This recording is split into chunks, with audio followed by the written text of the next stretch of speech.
Bien, bonjour à toutes et à tous, bienvenue dans notre petit jardin laboratoire. Alors je me propose de vous présenter la dernière structure qui a été réalisée pour aider les plantes à se protéger du soleil, enfin de ses effets par moments indésirables. Et puis voilà, vous pouvez faire un petit tour peut-être des cultures pour en voir les progressions. Au cours de ces 10 derniers jours de mémoire. Alors, vous voyez, j'ai dû recouvrir les barres à fraises de filet parce que les oiseaux sont constamment dedans. Et j'ai décidé de me réserver tout de même une petite partie de la production pour les goûter, pour en faire bénéficier bon nombre d'amis et de personnes autour de moi.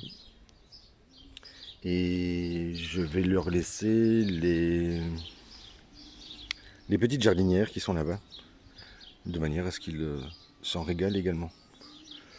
Peut-être que je pourrais commencer par ceci, encore une nouvelle idée, peut-être que l'un de vous pourrait la développer à l'avenir. J'ai découvert ce sac dans une poubelle. L'avantage, c'est qu'il a une attache. Il est donc portatif. L'idée, c'est d'en faire une sorte de trousse de secours avec des tagettes, dans le cas où un plant de tomates, par exemple, serait malade. Et dans ce cas, j'y placerai à côté ce petit sac de tagettes. Alors je ne sais pas si c'est une bonne idée. Je pense qu'il va falloir la creuser et l'améliorer. Pour ce faire, j'y ai placé un tuyau en PVC jusqu'en bas. Il est perforé sur toute sa longueur. J'y ai placé, alors je ne sais pas très bien comment ça s'appelle ce genre de choses, trouvé également dans une poubelle qui me permet de filtrer l'eau. Et voilà, je les ai recouverts avec un petit peu de fèves de cacao. Et bien voilà, en 24 heures, elle s'était déjà redressée vers la lumière. Et bon ben voilà, je vais le tester cette année, nous verrons ce qu'il en est. J'ai commencé à faire de nouveaux repiquages de basilic, ça se passe très bien. Il a une belle exposition au soleil. Il a pris de belles couleurs. Son système racinaire est très dense. Et donc il est très facile de le remettre en pot. Je ne sais pas si on voit bien. Bon, de toute façon, c'est pas le sujet du jour. J'ai découvert ceci également dans un zoning industriel qui c'était à l'abandon. Et voilà, je l'ai récupéré pour y placer les différents types de tuteurs que j'utilise pratiquement au quotidien pour aider les plantes dans leur croissance. Vous en avez qui sont en bois, en métal, en bambou ou au naturel comme celui-ci. Des supports un peu plus épais en bois. Ceux-ci sont autoclaves. Ceux-ci sont fumigés. Puis j'en ai en bambou de 2,50 m et j'en ai de 4 mètres. Tout ce que vous voyez là a été récupéré. Vous savez que c'est un des axes que nous exploitons dans ce petit jardin, à savoir eh bien, se créer un petit jardin gratuitement, enfin pratiquement gratuitement, avec des éléments de récupération. J'ai encore trouvé 2 poubelles comme celle-ci, et qui me servent à préparer mes composts, hein, parce que je n'utilise plus de terreau. C'est vraiment des composts mélangés et qui m'apportent entière satisfaction. Je suis content parce qu'il m'a quand même fallu près d'un an pour les préparer. Et il est vrai que quand on débute, on a un peu de mal à trouver ce genre de matériaux. Vous voyez, ma main est propre. C'est dire la qualité de ce compost. Celui-ci me sert à remplir mes bacs. Alors, il paraît que je suis un mauvais jardinier. Il paraît que je n'ai aucune méthodologie, aucune pratique, que ma méthode est peu fiable et enfin voilà, toutes sortes de petites critiques comme ça amusantes. Enfin, en tous les cas, moi j'observe les résultats, hein, si on ne parle que de résultats. Voici les pommes de terre qui font maintenant plus d'1 mètre. Et je dois dire que je suis plutôt satisfait du résultat. Elles devraient être récoltées dans une quinzaine de jours, je pense. Alors vous voyez ce qu'un mauvais jardinier peut faire. Imaginez que je sois bon dans ce domaine. Enfin, voilà, moi je suis relativement satisfait. Et puis les gens qui les goûtent et qui les reçoivent, et bien chaque jour me disent qu'ils en sont ravis. Donc, et c'est à peu près comme ça pour tous les légumes. Alors j'ai réalisé cette structure, je ferme la parenthèse parce que c'est vraiment pas intéressant. Une structure fort simple, j'y ai placé des encres, vous vous souvenez, je vous en ai déjà parlé, ce sont des encres avec une tarière qui permettent, donc ils sont mobiles, déplaçables, comme tout dans ce jardin. Tout doit pouvoir être démonté, tout doit pouvoir être construit tout seul. Et donc j'ai placé des piquets qui me restaient, j'y ai placé des poutres que j'avais récupérées chez un marchand de bois, et j'y ai installé des latages sur lesquels je suis venu poser cette canisse qui me restait en osier. Fabrication, fabrication chinoise, mais bon, c'est pas d'une très grande qualité. Mais j'observe tout de même que, donc je l'ai acheté l'année dernière pour pas très cher. Je crois que je l'ai eu pour 5 euros au lieu de 30. Et je dois dire qu'elle a été protégée durant l'hiver dans cet abri que je n'ai toujours pas encore terminé. Je n'ai toujours pas trouvé le toit nécessaire. Et ben, le fait qu'elle ait été protégée, eh bien, voilà le résultat. On peut la conserver ainsi sur plusieurs années. Alors je suis en train de replacer quelques plantes de tomates supplémentaires. De même qu'ici, j'en ai placé 6. Et vous voyez que ce jeu d'ombre et de lumière, eh bien, les plantes se portent, ma foi, bien mieux. Puisque il y a encore une semaine avant que cette structure ne soit réalisée, nous avons une forte pluie la nuit qui a bombardé l'ensemble du jardin et qui a abîmé un petit peu les salades. Mais bon, on ne va pas se plaindre, les résultats sont plutôt positifs. Alors vous voyez que les bambous, les mange-tout, pardon, sont sortis. C'est ainsi chaque matin. J'ai déjà fait deux récoltes. Et bien voilà, la technique sur ce sol semble fonctionner à merveille. Alors je poursuis rapidement. Je suis en train de terminer le réaménagement de cet espace. Alors vous vous souvenez sans doute de ces galets de marbre de Carrare que j'ai récupéré. Alors voilà ce que j'en ai fait en attendant d'avoir une nouvelle idée. J'ai également replacé d'autres salades, mais je crois deviner le souci, à savoir que ils ne sont placés que dans du mycélium, fort concentré, fort tassé. Donc je pense que l'expérience sera bien meilleure l'année prochaine, une fois qu'il sera un peu plus dégradé. Parce que la mission des champignons, pour moi, c'est de transporter l'eau vers le système racinaire des salades, en échange desquelles les salades offrent des vitamines aux champignons. Mais je me demande s'il ne faut pas quand même arroser. Et vous savez que la philosophie de ce jardin, c'est de ne pas arroser et de laisser les plantes croître par elles-mêmes, à condition d'avoir bien préparé son sol. Alors, vous savez, vous avez deux grands axes dans le jardinage. L'un qui consiste à soigner vos plantes parce qu'elles sont malades, ou l'autre, celui que je préfère, qui est de préparer son sol. À partir du moment où le sol est en bonne santé, eh bien, tout ce qui pousse doit l'être également. Ainsi que j'observe que je n'ai pratiquement rien comme maladie dans ce petit jardin. Et les plantes qui se développent bien. De même que les fraises, les fraisiers plutôt. Et donc j'ai poursuivi l'aménagement de ce petit jardin avec des structures. J'ai eu l'occasion de récupérer ces deux étagères fin de semaine dernière, et elles m'ont donné l'idée de venir y planter des tomates, de réaménager l'ensemble des bacs.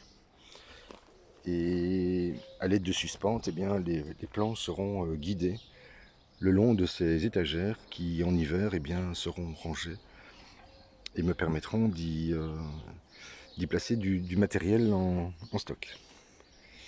J'ai également ajouté 5 plantes de tomates, mais les oiseaux viennent constamment dans ces planches, donc j'ai dû ajouter un broyat un peu plus épais, de manière à ce que, comme il semble que c'est principalement les moineaux friqués qui viennent déjeuner dans ce substrat, donc ils ont une petite taille, et donc en plaçant des morceaux un peu plus gros, ils ont un peu plus de mal à déplacer ces morceaux de bois, mais ils viennent quand même, mais je dois dire beaucoup moins, et ça me ravit. Alors ben, le thym, rien à dire. Les euryctes continuent leur travail, hein. Vous vous souvenez, dans une précédente vidéo, je vous montrais que je pouvais y placer 4 doigts. Et maintenant, je peux y placer même plus de la moitié de la main, je dirais une dizaine de centimètres. Et donc le travail continue de se faire. Et voilà. Alors je vous montre cette partie rapidement du jardin. Vous voyez qu'elle prend une allure de forêt végétale. Et je pense que l'association des fleurs et pardon, de différents types de plantes, par exemple une salade iceberg, par exemple, que je trouve magnifique. Voilà, une salade de feuilles de chêne verte, une feuille de chêne rouge, une lolo. Alors, je ne sais pas si vous devinez leur taille. C'est assez surprenant. Le persil, par exemple. Oui. Ça recommence. Tout ça parce que... Excusez-moi. Tout ça parce que eh bien, le sol a été bien nourri avec ce compost, hein, qui est une petite bombe à mes yeux et qui permet eh bien, à tous les insectes pollinisateurs de venir se promener dans ce jardin. Insectes pollinisateurs, là aussi il y a peut-être un débat à avoir. Moi je fais partie des gens qui pensent que tous les insectes sont pollinisateurs. Hein, à partir du moment où ils se déposent sur une plante, eh bien il est capable de transporter du pollen vers une autre plante. Et donc c'est ainsi que se déroule le merveilleux cycle de la nature. Et quand je vous parle des oiseaux, je vous mens pas, hein, c'est constamment. Mais je remarque qu'ils vont un peu moins dans mes planches puisqu'elles sont bien remplies. Et ils vont un peu plus dans les passe-pieds. Donc il y a un moment donné, il faut faire un compromis. Et donc les passe-pieds, ça ne me dérange pas trop. Il me suffit de les réparer ensuite. Donc voici avec les plants commencent à avoir fière allure. Ah, ça c'est la famille des tomates géantes. Alors je ne vais pas vous les citer, hein, mais il devrait y avoir beaucoup d'ananas cette année. Tomate ananas jaune, tomate ananas rouge. Sur cette planche-ci, eh bien, j'ai dû y ajouter un nouveau mulch parce que les oiseaux venaient constamment dégrader les planches au pied des tomates, laissant apparaître les racines. Et j'ai donc décidé eh bien, de mettre ce mulch un peu plus épais. Mais comme je vous le disais, ça ne les arrête pourtant pas. Et j'ai décidé de leur faire un cadeau. Je vais laisser tout ce coin, non pas à l'abandon, mais dans un premier temps, je vais leur laisser eh bien, s'amuser dans le sol. Ça va, copine? Voilà, bah, je vous le disais, hein, la grive musicienne et la merlette s'en donnent à cœur joie. Et donc je vais leur laisser ces planches-ci qui ne donnent pas beaucoup de résultats puisqu'ils viennent constamment arracher les jeunes plants de pommes de terre. Et donc voilà. De toute façon, vous voyez le résultat avec une autre méthode bien plus pratique à mes yeux. Un mélange de paille, de compost, de fumier, de crottin de cheval desséché et auquel j'ai ajouté du broyat pour créer des zones d'air. L'air peut passer comme ça dans ce plancher et ben, la pomme de terre a besoin de chaleur, d'azote et d'air. Et bien je pense que le résultat est à la hauteur. Alors les petits pois sont arrivés hier matin. Et si je vous dis qu'ils sont arrivés en 1 heure à peu près, entre 4h et 5h du matin, ben c'est assez surprenant à voir. Vous passez le matin, il n'y a pas grand chose, et puis 3/4 d'heure après vous repassez et la planche est remplie de petits pois. Petits pois carrés allemands ici, et qui donnent des petits pois très sucrés, et avec un bon goût de chlorophylle. On peut les manger crus, hein, c'est excellent. Bien, je voulais peut-être vous montrer quand même la tomate à poil, vous vous souvenez? Alors, j'ai dû rajouter un filet ici parce que les oiseaux, bien, vous pensez bien, hein, venaient déjeuner. Alors ils se posent sur la structure que j'ai réalisée et ils s'en servent comme table pour déjeuner. Et donc il va falloir que je la modifie, que je la repense autrement. Ah bah oui, tiens, je vous ai pas parlé de ça. J'ai refait donc les bacs, j'ai rajouté une suspente. Je ne sais plus si je vous en avais déjà parlé. voilà, 3 plants par bac.